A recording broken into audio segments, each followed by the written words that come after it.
আসসালামু আলাইকুম প্রিয় দিনী ভাই ও বোনেরা আমার আজকের এই গুরুত্বপূর্ণ ভিডিওতে আমরা শিখব ইয়া মালিকু পড়ার ফজিলত কি। আল্লাহর 99 নামের মধ্য থেকে একটি নাম ইয়া মালিকু, মধ্য একটি আল মালিকু অর্থ হলো সর্বশক্তিমান রাজা, মালিক শাসক ও কর্তৃত্বশালী। ইয়া মালিকু পড়ার ফজিলত ও উপকারিতা। 1 নম্বর ফজিলত, আল্লাহর শাসনের প্রতি দৃঢ় বিশ্বাস বাড়ে। এই নাম বারবার পড়লে বান্দার অন্তরে আল্লাহর মালিকানা ও শাসনের প্রতি দৃঢ় বিশ্বাস তৈরি হয়। 2 নম্বর ফজিলত, দুনিয়া ও আখিরাতের কল্যাণ লাভ হয়।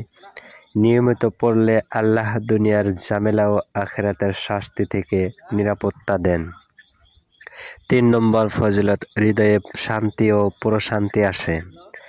দুশ্চিন্তা, ভয়, উদ্বেগ দূর হয়ে মন শান্ত থাকে। 4 নম্বর ফজিলত, রিজিকের বরকত হয়। জীবনে অভাব দূর হয়ে হালাল রিজিকের বরকত আসে। 5 নম্বর ফজিলত, গুনাহ থেকে বাঁচার তৌফিক মেলে। আল্লাহ বান্দাকে গুনাহ থেকে দূরে রাখেন এবং নেক কাজের তৌফিক দেন।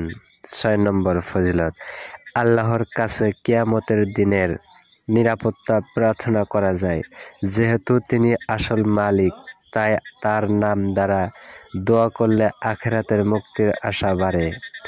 কেউ চাইলে প্রতিদিন ইয়া মালিকু 100 বার পড়লে দোয়া করতে পারে, রিজিকের জন্য, মন শান্তির জন্য, গুনাহ থেকে মুক্তির জন্য। ইয়া মালিকু পড়ার পদ্ধতি। প্রথমতে উজু করে বসুন, একবার দরুদ শরীফ পড়ুন, এরপর ইয়া মালিকু 100 বার পড়ুন, শেষে আবার একবার দরুদ শরীফ পড়ুন, তারপর আল্লাহর কাছে দোয়া করুন। বিশেষ উপকারিতা, সকালে ও রাতে 100 বার পড়লে রিজিকের বরকত হবে। দুশ্চিন্তা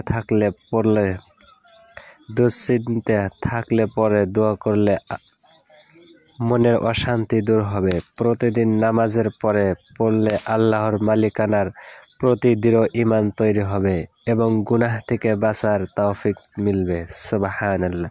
প্রিয় দিনী ভাই ও বোনেরা আমার, এরকম গুরুত্বপূর্ণ ভিডিও পেতে চাইলে আপনারা অবশ্যই আমার এই চ্যানেলটি সাবস্ক্রাইব করে পাশেই থাকবেন। আপনারা সবাই ভালো থাকবেন, সুস্থ থাকবেন। আল্লাহ হাফেজ।